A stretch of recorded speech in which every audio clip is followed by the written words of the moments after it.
This is Paul Feinbaum on San Antonio and South Texas's strongest sports station, San Antonio Sports Star, ESPN 94.1 FM and AM 1250.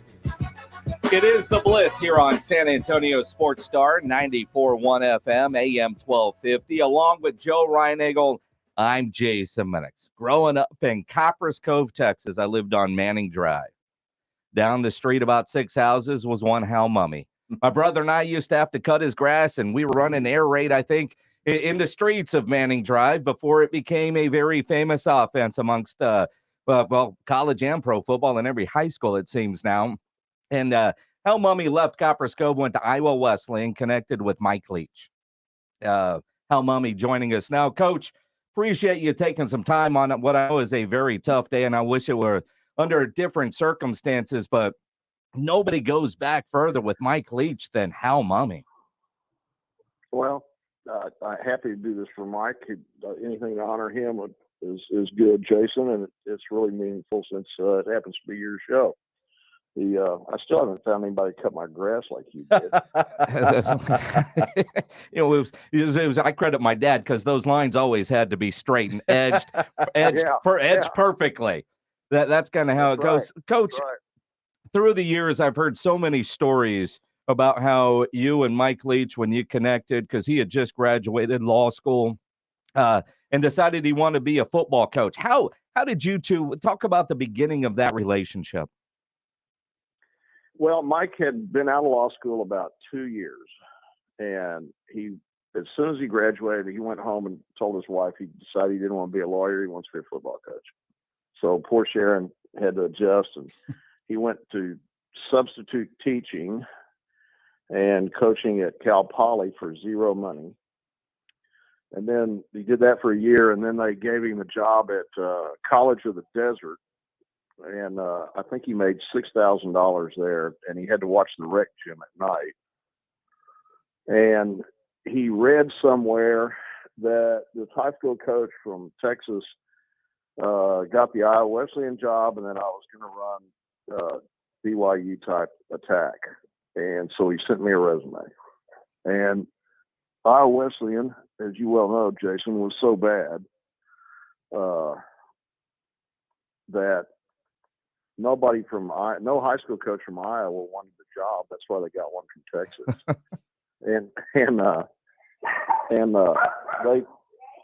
Nobody wanted to apply for jobs there. And so I had exactly 2 resumes for the O-line job, and Mike's was one of them. So Coach Mumme, I called him up because I saw the BYU on his resume. And then once I started talking to him, I realized that if I could reel this guy in, that would be a good find for us because he was really smart. Coach Mumme, Joe Reinagle, I'm curious, when you hired Mike Leach and you guys got together and started talking, and it's well documented that he's a big fan of Lavelle Edwards as well. Did you know right off the bat that you guys kind of had the same mindset when it comes to football and the offense? Oh, yeah. Yeah. And, in the 1980s, it wasn't very hard to find the guys who wanted to throw the ball. I mean, from the NFL all the way down to high school, it was a really small club. And Mike just wanted to join that club is what he wanted to do. And I said, I need an offensive line coach. You think you can teach it? And I had talked to some line coaches about doing it, but none of them, as soon as you told them they had to play out of a 2-point stance, back off the ball, and we're going to throw it 50 times a game, they would walk out of the room. So I just wanted to find the smartest guy I could, show him what I wanted to do, and then let him take it from there. And Mike it wasn't foreign to Mike because he had been at BYU. Hal Mumme joining us here on the Blitz, the inventor, the father of the air raid offense. You and Mike Leach coached together for a lot of years, from Iowa Wesleyan to Valdosta, all the different things that you do. And you think about a pair typically don't stay together that long. Are you surprised looking back that you were able to keep Mike Leach as long as you were able to? Yeah, 10 years. And I think I've only had 1 or 2 other coaches that lasted that long with me. Mason Miller's one of them, who was Mike's O-line coach. But yeah, I was. But mainly I'm more surprised because after about 5 or 6 years, Mike really wanted to be a head coach and start interviewing for jobs. And I'm just shocked that nobody ever hired him. I just was lucky. And then finally, after 10 years, we were at Kentucky and we went to the Outback Bowl. Excuse me. Bob Stoops got the job at OU and called, and Bob Stoops deserves a lot of credit too, because he was the first guy not off my staff to run our offense, to run air raid. And he hired Mike to do that. Well, and yeah, it was a good move. Now, when Mike finally got to Texas Tech, Coach Mumme, and he was the head coach there and started running the air raid offense there, I mean, there were still a lot of people, I remember distinctly, going, what in the world is this guy doing? And there's no way he can win football games doing this. But Mike Leach didn't care. He was going to do what he wanted to do, and that's one thing that people loved about him. Oh, we heard that everywhere we went. I mean, we did it at Iowa Wesleyan, and you can't win any games there. Well, we won a whole bunch. So our last year we won 10 and went to, it's still the only time in the history of that school had been to the playoffs. And then we went to Valdosta, and they told us, this is South Georgia, and you can't do that here, and we did. And then we went to Kentucky, and they said, you can't do that here. Mike always thought he was going to win. And I remember standing in the locker room before our first game at Kentucky, a couple of days before the game, and Tony Franklin was on our staff. And I remember overhearing a conversation where Tony's saying to Mike, do you really think we can beat Louisville doing this? And Mike looks at him and goes, it's not even going to be close. And when we kicked off against Louisville in 1997, there was exactly 3 people in the stadium that thought we would win. One was Mike, the other one was me, and the third was our quarterback, Tim Couch. And Tim Couch turned out to be a pretty damn good college quarterback. Won himself a nice little Heisman Trophy. It's amazing. Legendary coach Hal Mumme joining us here on the Blitz. One of the fun things today on a sad day, scrolling through social media and seeing all the different interview clips of Mike Leach, because as you know, you could ask him a question about something and who knows how he's going to answer it. It's going to be a theory on something. And I can recall many a times at a Riverwalk bar during coaching school with Mike Leach holding court, but you've had more hours with no cameras or microphones around with Mike Leach. Is there a story or two that just stand out? Oh, well, yeah, there's tons of them. I mean, they gave us a 1984 Ford Taurus when we got to Iowa Wesleyan to go recruit in. And Mike and I pretty much ran the wheels off that, trying to find out anything we could about anybody that could throw the ball. We would drive over there and ask them questions. And then, of course, we had to recruit all the time, and we did that together. So nearly every clip you've seen of Mike Leach was at some point a conversation in that 1984 Taurus.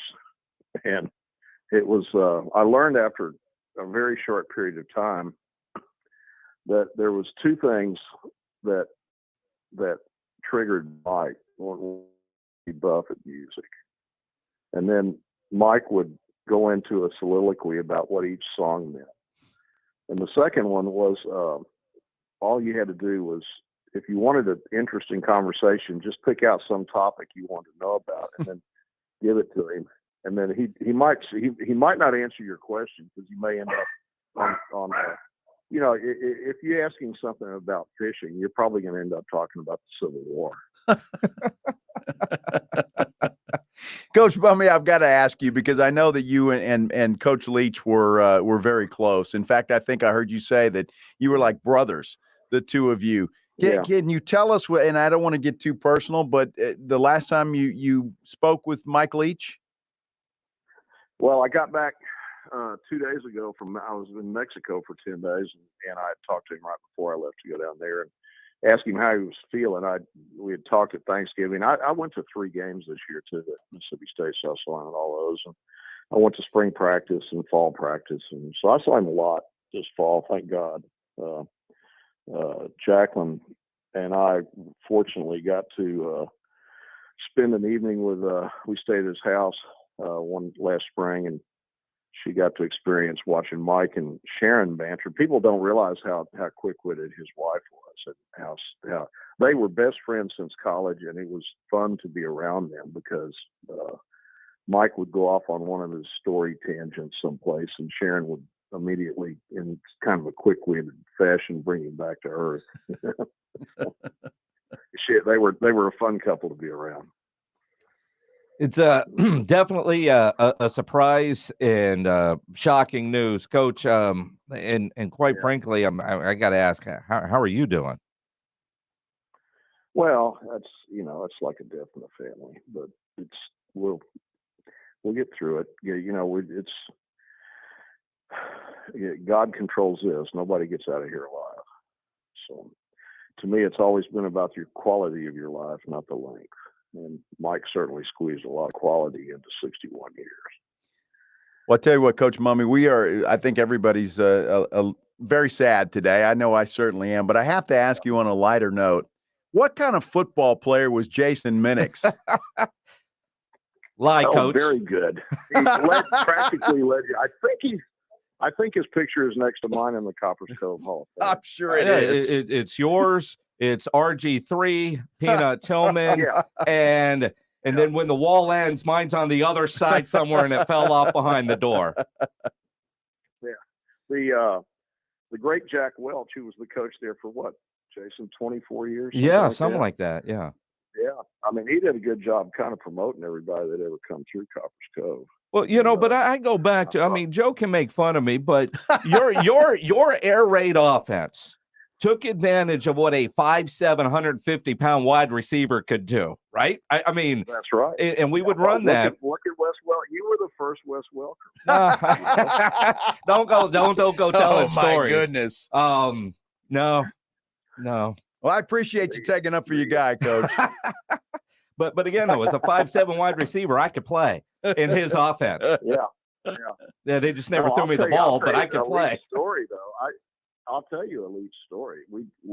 I went to visit him at Tech one year, and Bobby Knight was coaching basketball, and he goes, "You want to go to the basketball game?" I said, "Yeah, sure." So we go, and he drives up in his car and he parks, and we start walking into the arena, and this little kid comes up to him. He's talking to him. The guy's about 5'7" or 5'8", and Mike was talking something about off season or some kind of deal.